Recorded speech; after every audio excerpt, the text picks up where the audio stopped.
c'est en fait dur d'arriver de former un trinôme avec 2 personnes qui se connaissent, qui ont bossé pendant 6 ans ensemble, qui se font confiance, qui savent bosser tous les 2 ensemble.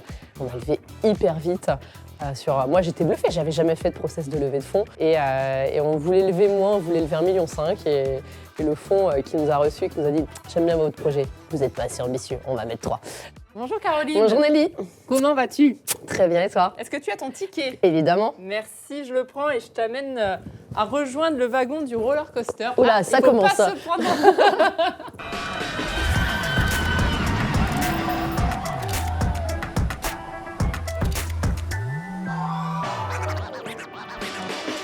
C'est les émotions des manèges. Exactement. Est-ce que justement tu aimes les roller coasters? Écoute, j'en fais pas beaucoup. Je crois que je suis un peu trouillarde et que non, on va dire pas plus que ça. Ah oui, donc tu es une entrepreneure plutôt sur la sécurité, le contrôle. Je suis, je pense, à l'excès dans le contrôle. J'essaie de me libérer, mais ouais, je suis un peu dans le contrôle. Bon, alors j'ai reçu ton dessin. On a une artiste en herbe avec alors le Havre, c'est ça? Ouais, j'ai grandi au Havre, donc j'ai fait un petit clin d'œil à mes racines de bord de mer avec ce magnifique dessin, ce magnifique crabe. Honnêtement, et je me suis un peu dépassée. Super. Alors là, moi, je vois une artiste, on voit le niveau, donc ton niveau 0.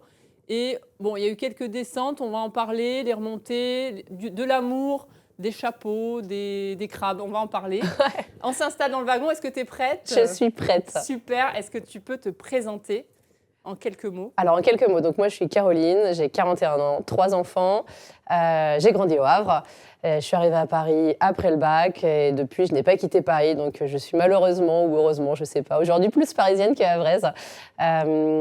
J'ai commencé ma vie pro dans un parcours très classique, je te disais sécurité contrôle, ouais, j'ai fait du conseil en stratégie pour commencer, donc je pense que vraiment dans le je ne me ferme aucune porte et je coche les cases, c'est ce qu'il faut faire. J'ai passé ensuite 9 ans chez Franprix, et dont pas mal d'années en tant que directrice marketing. Et ensuite, je suis allée dans le cinéma. J'ai bossé pour les cinémas Pathé Gaumont, toujours en tant que directrice marketing.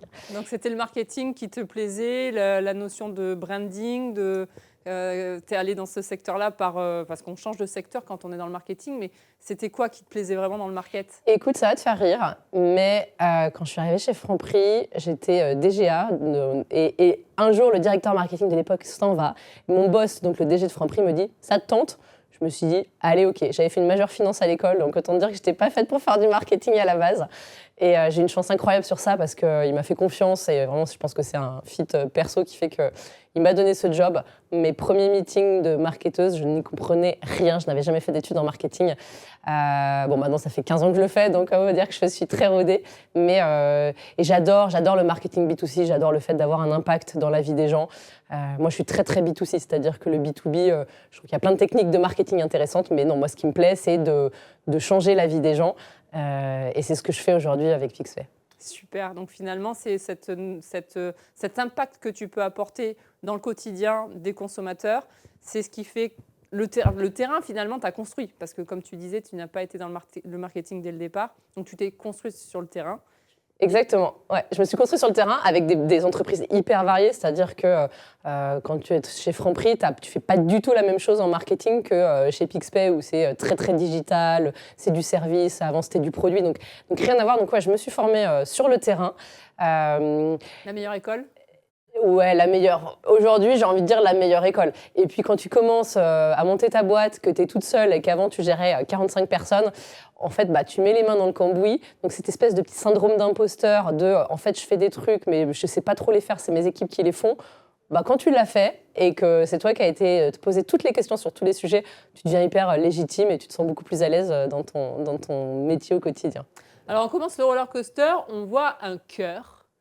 Est-ce que tu peux nous expliquer par quoi on commence? Alors, j'ai essayé de dessiner un cœur brisé pour montrer la fin, mais la fin quand même de 15 ans de vie salariée qui marchait bien, que j'ai beaucoup aimé. J'ai fait plein de belles rencontres. J'ai eu la chance d'être dans des entreprises qui m'ont toutes beaucoup plu. J'ai toujours dans un petit coin de ma tête le fait de me dire un jour, j'aimerais bien monter ma boîte, mais je ne suis pas une énorme créative dans le sens où j'ai des amis, des cousins qui ont 1000 idées à la minute de boîtes qu'ils voudraient monter. Moi, c'est pas ça. Et un jour, Benoît, donc un de mes associés, avec qui j'étais amie, m'appelle, me dit « ça te dirait qu'on prenne un café ?» Je dis « ok, un café, je suis toujours d'accord ». Et là, il me pitch un projet qui était l'ébauche, on va dire, de ce qu'est devenu Pixpay, en me disant « cherche une associée, on est déjà 2 ». Ils avaient monté une boîte précédemment qui avait bien marché, ils avaient revendu leur entreprise et ils voulaient remonter un projet entrepreneurial. Et moi, j'ai été hyper séduite par l'ambition du projet, le fait d'aller m'associer avec 2 entrepreneurs qui avaient réussi. J'avais 3 enfants à l'époque, je me suis dit franchement, j'ai pas prévu d'en faire d'autres, c'est maintenant ou jamais. J'ai des bonnes expériences professionnelles précédentes, donc au pire si je me plante, je me plante, c'est pas très grave. Donc en fait, c'était un choix assez rationnel finalement, et donc j'ai quitté le monde de l'entrepreneuriat, le monde du salariat pour me dire allez j'y vais, je fonce et je deviens entrepreneuse. Et finalement, ce qui t'a rassurée, c'est justement de t'adosser à 2 entrepreneurs à succès, entre guillemets, qui ont vécu par le passé déjà l'expérience de l'entrepreneuriat. Finalement, ça t'a rassurée en quelque sorte. Ouais, clairement, je pense que c'était un des éléments hyper forts de ma prise de décision. Accessoirement, je savais que c'était... alors, Nicolas, je ne le connaissais pas à l'époque, mais Benoît, c'est quelqu'un de très droit, très honnête. Je savais que j'allais dans un environnement de confiance avec quelqu'un qui est hyper moteur. Donc, ouais, ça m'a très clairement rassurée dans cette prise de décision. Et du coup, ton rôle en tant que maman, ça a été une décision assez facile en couple de dire bon allez je quitte tout, tu te débrouilles, tu gères les enfants. Et écoute, on a eu dans notre vie des moments, j'ai l'impression qu'on est vraiment très contracyclique, donc j'ai de la chance. J'ai pris la décision en 10 jours. J'ai la chance d'avoir un mari qui a un bon métier aussi, donc on n'a pas forcément de sujet sur ça, donc en tout cas je pouvais prendre le risque. C'était un peu mon tour, il avait changé de job pas longtemps avant, donc on s'est dit allez j'y vais, et je veux pas être le 5e Beatles, j'y vais, j'ai pas envie de regretter plus tard. Génial. Donc là, ça quand même, ça descend. On est quand même, tu prends la décision, mais ça descend. Ouais, je prends la décision, tout le monde me dit tu vas en chier. Et je le sais, je me dis, je suis prête, j'ai envie de me faire un peu mal, j'y vais. Et j'y vais, mais en fait, j'en chie, quoi. Donc, c'est dur. C'est en fait dur d'arriver de former un trinôme avec 2 personnes qui se connaissent, qui ont bossé pendant 6 ans ensemble, qui se font confiance, qui savent bosser tous les 2 ensemble. Moi, j'arrive, je suis une femme, donc c'est moche à dire, mais en fait, j'ai quand même un petit sentiment j'ai du mal à trouver ma place. J'ai pas été entrepreneuse avant, donc il y a plein de réflexes que j'ai pas. J'ai 15 ans de grosses boîtes derrière, quoi. Donc rien de ce que je faisais avant. Alors j'exagère, je pense en fait pas mal de choses, mais j'ai l'impression que rien ne me sert. Et là, un jour, je tombe sur une espèce d'étude sur les entrepreneurs qui disent c'est normal, les 6 premiers mois, c'est la death zone. C'est pour ça que je l'ai dessiné là parce que ça m'a parlé. Je me suis dit, bon, ok, ce que je vis là, c'est normal. C'est dur, mais c'est normal. Mais à l'époque, je m'endormais plus. J'étais hyper mal. Mon mari me dit, oh, Fred, si c'est pour être dans cet état-là, peut-être arrête. Enfin, te fais pas plus mal que ça. Après, je suis plutôt une battante et j'aime pas trop. J'aime bien souffrir en silence. Donc j'ai dit, non, je pense que je peux y arriver.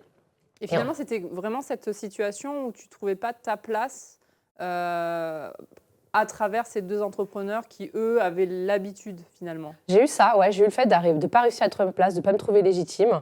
Il y a un autre truc, c'est qu'on n'avait pas de clients à l'époque. Quand on fait du marketing, en fait, avoir que des retours de tes 2 associés et pas de retour de tes clients, en fait, tu es toujours dans le challenge. Tu ne sais pas si tu vas dans le bon sens ou si tu ne vas pas dans le bon sens.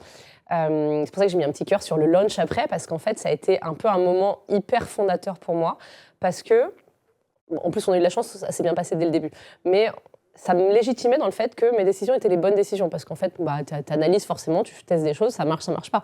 Mais avant, ouais, j'étais très, très challengée, avec 2 personnes qui fonctionnent assez différemment de moi. C'est-à-dire qu'eux, ils ont des opinions très assertives. Moi, je vais plutôt être dans la co-construction, j'ai besoin d'échanger pour me construire mon opinion. Et en fait, j'arrivais pas à bosser avec eux au début, c'était dur.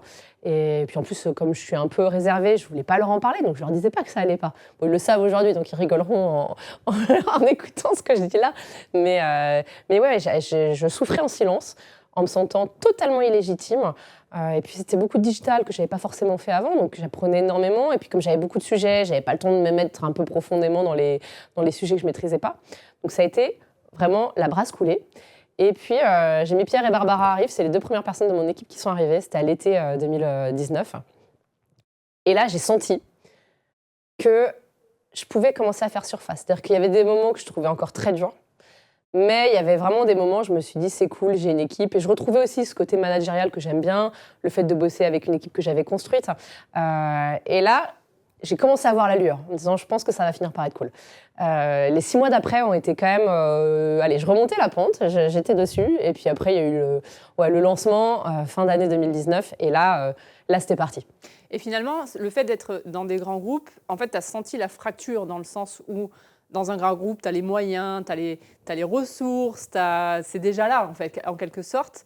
Et là, tu pars un peu dans l'inconnu, finalement, de la création. Et il y a vraiment une distinction entre les deux. Et c'est à ce moment-là, tu t'es dit, là, ça y est, on est dans le grand bain, on construit from scratch, finalement.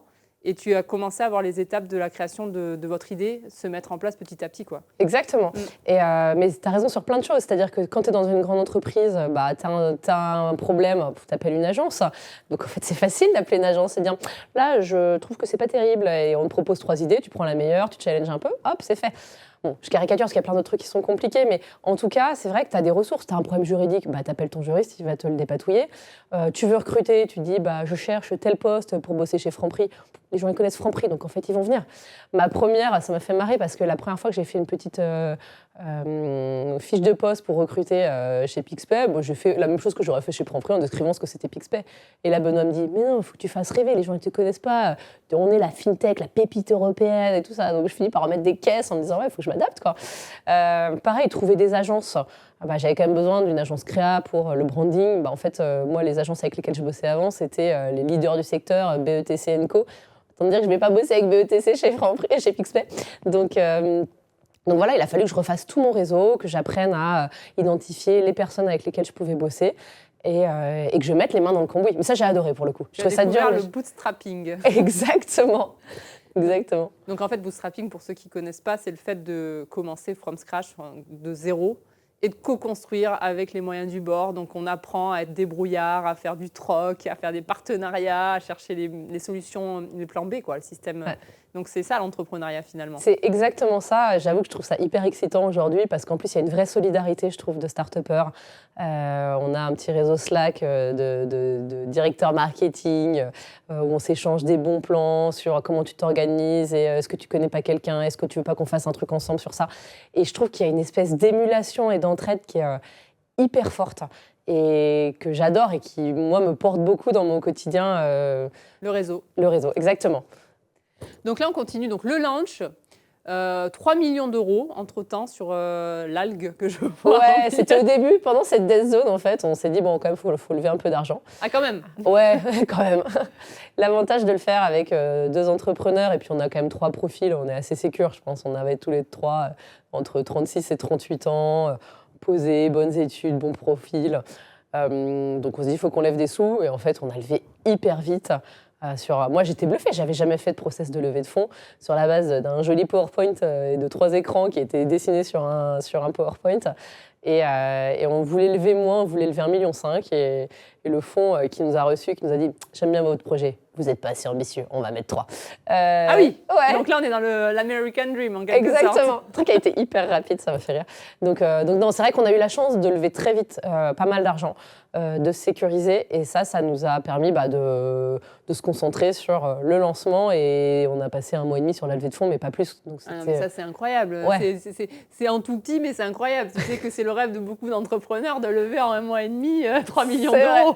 Bon, après, on était en 2019, j'ai l'impression quand même, il y avait une espèce d'émulation qui est plus dure aujourd'hui. Mais ouais, non, mais c'est là où je me dis, rétrospectivement, il s'est passé un nombre de trucs incroyables que moi, j'ai vécu un peu en newbie, quoi. Je connaissais pas, j'ai vu le truc, je me suis dit, ouais, c'est cool. Normal, mais non, c'est pas normal. Non, c'est pas normal. C'est pas normal. Et d'ailleurs, c'est la force du dessin. C'est en faisant ce dessin-là que tu te rends compte de tout ce que tu as fait. Et donc là, c'est l'ascension finalement, parce que le launch est 8 millions d'euros avec un looping. Avec un gros looping, parce qu'en fait, c'est marrant. On a lancé en novembre, et puis là, un peu d'engouement autour du projet. On finit par avoir plusieurs propositions pour avoir des fonds supplémentaires. On se dit, bon, on n'en a pas besoin, mais si on nous propose de l'argent, on le prend. Donc, on finit par se dire, OK, on va prendre ces 8 millions. Et là, c'était le 13 mars 2020. On devait passer sur le plateau de BFM pour annoncer notre levée de 8 millions. Et là, notre agence RP nous appelle et nous dit « Alors, il y a une intervention de M. Macron ce soir, donc votre intervention est annulée. » Donc, c'était le soir où Macron annonçait le confinement. Donc, on venait de lever nos 8 millions d'euros. Le confinement arrive.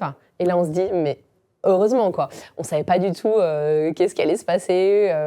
Donc, on se dit « Bon, bah, OK, on a des sous en banque. Tout va bien. On a bien fait l'élever maintenant. On ne sait pas de quoi l'avenir va être fait. » Et on a passé les 3 mois du Covid. C'est pour ça que j'ai fait un énorme looping, parce qu'à la fois, on venait de lever énormément d'argent, on était comme des fous, ça se passait hyper bien, et là, on se dit, mais qu'est-ce qui va se passer ? Donc, on arrête tout, on se met en mode tortue, on arrête d'investir. Moi, j'avoue qu'en plus, ça a été le moment où j'avais l'impression d'avoir plein de retard sur tout. Ces 3 mois un peu de bulle, à préparer l'été, m'ont permis vraiment, là, durablement, de me dire, je refais surface, et là, je suis bien. Donc c'était à la fois très dur et très chouette, enfin bref, une période très bizarre. Et puis en mai, on ressort de cette période de confinement. Mais finalement, vous, le confinement, il vous a impacté sur votre activité ? Il nous a impacté parce qu'on a baissé nos budgets marketing, on est quand même sur un marché d'évangélisation, donc oui, il nous a impacté parce qu'on a moins vendu, mais en fait, il nous a impacté surtout positivement, durablement, parce que les parents se sont retrouvés cloîtrés à la maison avec leurs gosses qui ne pouvaient rien faire. Donc le côté avoir une carte de paiement pour l'ado sur lequel il peut acheter en ligne, qui va le rendre plus autonome, forcément, c'est des éléments qui durablement vont aider à la transformation des usages. Le paiement sans contact au mois de mai est passé de 30 € à 50 €. Donc en fait, il y a plein de trucs qui ont été mis en place à ce moment-là, et qui nous ont, et qui continuent d'ailleurs, à nous servir dans le développement de Pixpay. Donc c'est une période qui est assez charnière, en fait, je trouve, sur la vie d'une entreprise dont l'objectif, c'est de donner des cartes de paiement aux ados. Ouais, effectivement, parce que donc, dans le contexte où on est enfermé, donc on consomme moins, il y a eu des changements de comportement qui, pour vous, étaient bénéfiques. Exactement. Sur le e-commerce, la vente en ligne, et j'imagine que, du coup, vous êtes adapté, finalement, à l'évolution. Votre produit a évolué en fonction de ça. Et ça a été pour vous, j'imagine, une source d'inspiration aussi que le Covid, parce que finalement, en étant enfermés, les ados ont consommé différemment. Exactement. Avec TikTok, Insta et compagnie, j'imagine qu'il y a eu des nouveaux axes de consommation qui se sont ouverts à vous. Mais complètement. Tu vois, par exemple, les achats en ligne pendant le Covid, c'était 80% des achats. Donc, en standard, c'est plutôt 20% des dépenses des ados qui sont faites en ligne. Mais c'est vrai que tu sens qu'il y a des ados qui ont pris des habitudes qu'ils n'avaient pas forcément. Donc oui, ça nous a porté, ça c'est certain. On a lancé Apple Pay, Google Pay juste après. C'est pareil, c'est plus de 30% des dépenses qui sont faites par ces outils-là. Donc tu sens vraiment que tu vas vers plus de digital et que, oui, on a une tendance inéluctable à avancer dans ce sens. Donc oui, ça a été un moment très, très gros looping, on va dire. 8 millions d'euros quand même, on y revient à ce moment-là. Vous en prenez conscience ou c'est OK, c'est fait En fait, on était comme des fous, hein, je ne vais pas te mentir. Mais comme il y avait vraiment ce côté, on ne sait pas... Il faut se remettre dans le contexte de mars 2020, on ne savait pas du tout ce qui allait se passer et tout ça. Donc, on s'est surtout dit, waouh, ouf, on avait des concurrents qui n'avaient pas levé et on savait que ça allait être compliqué pour eux. Et donc, c'était vraiment un côté à la fois très excitant et très rassurant. Et ça, vous l'avez, les 8 millions, c'était de la croissance interne, j'imagine, recrutement, communication, c'était les leviers de développement classiques d'une Exactement, c'est vraiment pas mal de recrutement, à la fois en tech, en marketing et puis en support client, parce que du coup, il faut accompagner aussi l'augmentation du nombre de clients. Et beaucoup de dépenses marketing, parce que tu es quand même sur un marché d'évangélisation. Les gens ne savent pas forcément que les cartes de paiement pour ados, ça existe. Donc, tu as besoin aussi de beaucoup nourrir ta croissance. Et puis, c'est un marché B2C. Donc, effectivement, tu as besoin d'investissement marketing. Donc, c'est vrai qu'aujourd'hui, notre cash burn, il est aussi beaucoup concentré sur ces investissements marketing. La bonne nouvelle de ça, c'est que tu le maîtrises. Si tu as besoin à un moment de dépenser un peu moins, tu n'as qu'à lever le pied, tu dépenses moins. Bon, pour l'audience, le cash burn, c'est l'argent qu'on crame, littéralement le cash burn, pour justement acquérir une nouvelle clientèle. Exactement. Voilà. On y revient. Là, il y a une grosse ascension. Ouais. Là, on arrive l'année d'après, été 2020, on se dit, on va passer à la télé. On fait notre première pub télé et là, l'été est incroyable. je pars, bref, la campagne télé est avancée, je pars en vacances le jour où on a notre premier spot. Donc autant dire que je suis en panique, en mode genre, mais comment je peux être en vacances alors qu'on va lancer notre campagne télé? Et le premier soir, je regarde les chiffres de Attends, c'est un peu le comble pour une CMO, donc Chief Marketing, qui part en vacances le jour du lancement de sa campagne. Je sais, c'est même scandaleux. Mais à la base, on devait la faire en août et je m'étais dit, je prends mes vacances en juillet. Et puis finalement, on s'est dit, non, on y croit, on va aussi mettre une campagne en juillet. Donc bon, bref, tout était calé. Je pars. Voilà, premier soir, je regarde les chiffres, je vois que la journée a été extraordinaire. Je dis, ok, je vais passer des bonnes vacances. Donc, pardon. Donc, non, on a passé un été. Les chiffres étaient dingues. Donc juillet, août, septembre. Là, on se dit, ça y est. Vraiment, tu as la courbe exponentielle comme tu la rêves. Donc c'est vraiment super, super excitant. Mais après, il faut continuer. Et tu as réussi à passer tes vacances quand même? Ouais, j'ai réussi. Moi, j'ai une grosse capacité à couper. C'est ton côté salarié d'avant, ça, non? Je sais pas. C'est mon côté salarié, c'est mon côté maman de 3 garçons qui fait qu'en fait, t'as un moment, t'as pas le choix, t'es obligé de t'en occuper. Puis mon mec, il bosse quand même pas mal, donc c'est pas comme si... Enfin voilà, on est quand même obligé de scinder les tâches. Donc oui, je pense que je me levais à 7h du mat pour bosser un peu le matin pendant que personne ne le voyait. Mais j'ai quand même réussi à couper. C'est important. Donc là, le spot télé vous fait exploser, finalement. Ouais. C'est des retombées automatiques. Finalement, c'est de l'achat compulsif. La télé, c'est la campagne, les gens achètent en général. Oui. Et donc là, en fait, après ton passage télé, c'est la chute. Ouais, c'est la chute en fait parce que tu as ce premier shoot d'héroïne qui est génial, qui est hyper excitant. Et là, tu vois vraiment la croissance devenir totalement exponentielle. Donc c'est vraiment très très chouette, mais tu peux pas faire de la télé tout le temps parce que ça coûte cher, ça développe ta notoriété, donc c'est génial et il faut le faire, mais pas toute l'année. Donc là on arrive en octobre, novembre et les chiffres deviennent bons, meilleurs qu'avant, mais on n'est plus dans cette croissance exponentielle. Et toi, comment tu le ressens, toi, en tant qu'entrepreneur? Est-ce que t'as peur? Tu te dis comment on va faire? En fait, tu le ressens comme ça va être long en fait. Ça va être long, ça va être dur. Et il va falloir optimiser chaque micro-truc. Il n'y a pas de recette miracle. La télé, c'est un peu miracle, mais ce n'est pas tout le temps. Donc, il va falloir continuer à avancer. Et c'est vraiment ce côté marathonien il ne faut rien lâcher, il faut continuer à se développer, sortir des nouvelles fonctionnalités, améliorer tes pubs, trouver des nouveaux canaux, des nouveaux partenariats. C'est en fait vraiment ce travail de marathonien qui est... un peu, ça a un côté un peu angoissant en fait de se dire il va falloir que tu continues comme ça et pendant longtemps. Mais ouais, donc ça crée des moments durs, des moments d'excitation, mais c'est long. Et donc là, du coup, après ce moment un peu on va dire, de réflexion finalement, parce que tu te reposes des questions, tu te remets en question, Ouais. j'imagine. Vous remettez en question le modèle. Le modèle, on a eu la chance de jamais le remettre en question. Jamais. Non. On est parti sur un modèle payant, avec un abonnement.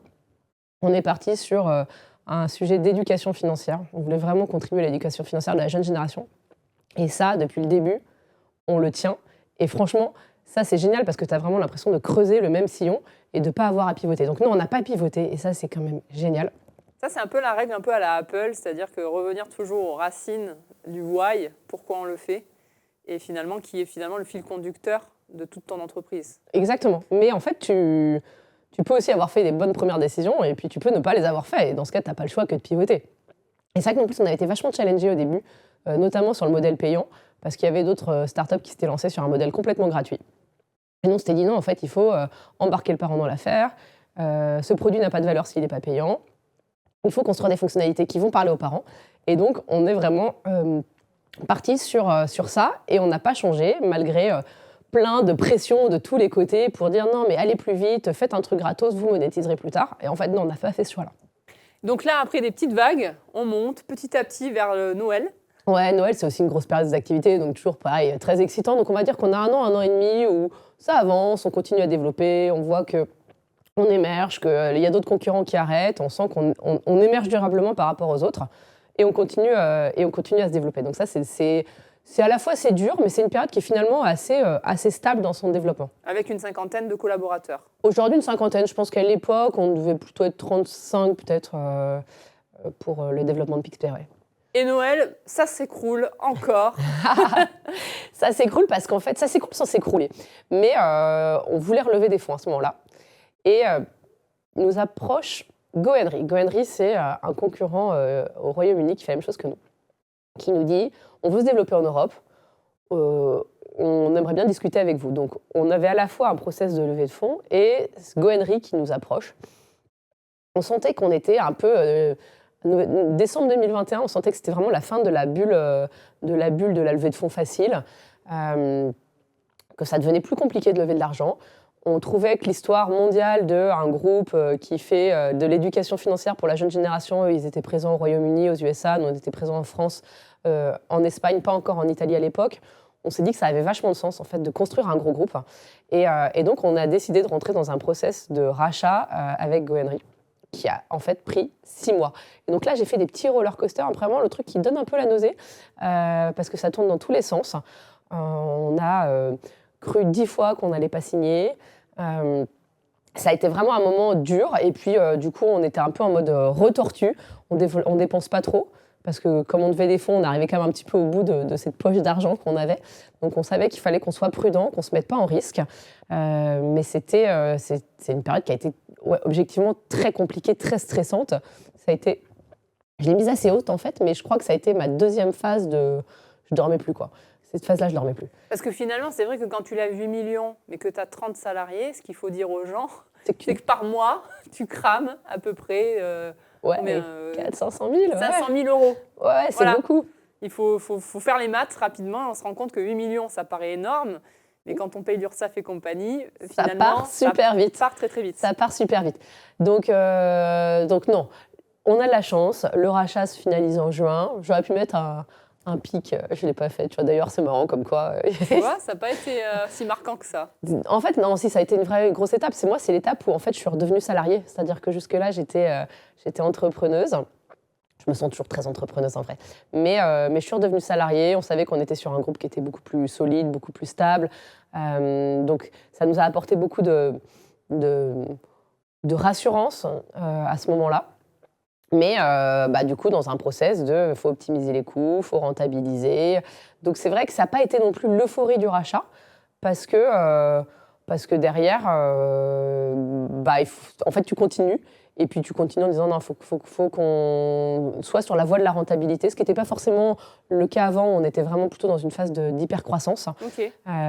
Donc ouais, c'est resté dur en fait. Et finalement, vous n'avez pas voulu sortir à ce moment-là? On n'a pas voulu parce que ils ont racheté une équipe en vrai. C'est-à-dire qu'ils nous ont dit nous on a envie de se développer en Europe, on aime bien votre équipe, on aime bien votre agilité, et on vous veut tous les trois. Et donc, c'était un peu la condition sine qua non du rachat, c'était qu'en fait, nous, on continue à développer Pixpay en Europe. Et donc, en fait, moi, j'ai l'impression que c'était un peu le meilleur des deux mondes, dans le sens où, à la fois, tu n'avais plus de sujet de comment tu vas boucler ta fin de mois, et tu es quand même encore très entrepreneur. Franchement, à l'époque, GoHenry ne nous disait rien sur la strate qu'on voulait mettre en place. Donc, non, il y avait vraiment ce côté très... on y va et on continue. Et puis, moi, ça faisait que 3 ans que j'y étais, j'avais encore envie de prouver plein de choses. Donc non, j'étais pas prête à arrêter. Donc là, après, vient une succession comme la courbe du cœur. Exactement, exactement, ouais, parce qu'en fait, là, on a à la fois des moments... donc en fait, on s'est fait racheter par GoHenry et ensuite, GoHenry se fait racheter par Accounts, un acteur américain. Donc on a revécu d'un peu plus loin ce côté process de rachat un peu dur. Et avec des gros creux et puis des gros pics de projet. J'ai mis One Piece et j'ai essayé de dessiner le chapeau de Luffy, mais je n'ai pas très bien réussi. On a aussi lancé des trucs géniaux, des nouvelles collabs de cartes qui étaient des gros moments super excitants. J'ai mis Smart Launch, on a lancé un plan à 5,99, donc on a changé un peu durablement la structure de coût de Pixpay. Il y a eu plein de moments très très chouettes, hyper porteurs, où on a réussi à retrouver de l'énergie, aller sur la voie de la rentabilité et tout ça. Mais ouais, t'es racheté par un groupe américain, ça fonctionne pas de la même manière. Parfois, c'est un peu compliqué. Mais oui, j'ai l'impression que c'est ma nouvelle vie d'entrepreneuse. J'ai cru un jour que j'aurais un plat et que ça irait mieux et que je pourrais me reposer. En fait, tu te reposes jamais. C'est juste que c'est l'ascenseur émotionnel un peu permanent qu'on vit aujourd'hui, quoi. Et là, sur la fin, le personnage qui... Ouais, c'est Sisyphe. C'est Sisyphe. Ça fait 5 ans que je suis sur Pixpay. J'adore ce que je fais, je suis pas prête à partir, je trouve que voilà, j'adore l'équipe avec laquelle je bosse. Mais oui, tu as quand même parfois le sentiment d'avoir une grosse pierre à monter et toi, tu as des équipes qui bougent et toi, tu es toujours là. Il faut que tu continues à te renouveler, à trouver des nouveaux projets, à trouver des nouvelles idées. Et c'est pas toujours facile de trouver cette énergie en soi, de l'apporter à tes équipes, de te renouveler, de te challenger. Donc ouais, j'ai mis une pierre parce que je pense que j'ai besoin aussi de retrouver l'énergie. Et là, parfois, j'ai l'impression de pousser un peu ma grosse pierre. Merci infiniment, Caroline, d'être venue dans le roller coaster. Merci, Nelly. Je t'invite à signer ton ticket. Et vous, chers auditeurs, je vous invite à partager, commenter et on se retrouve au prochain épisode du roller coaster. Merci.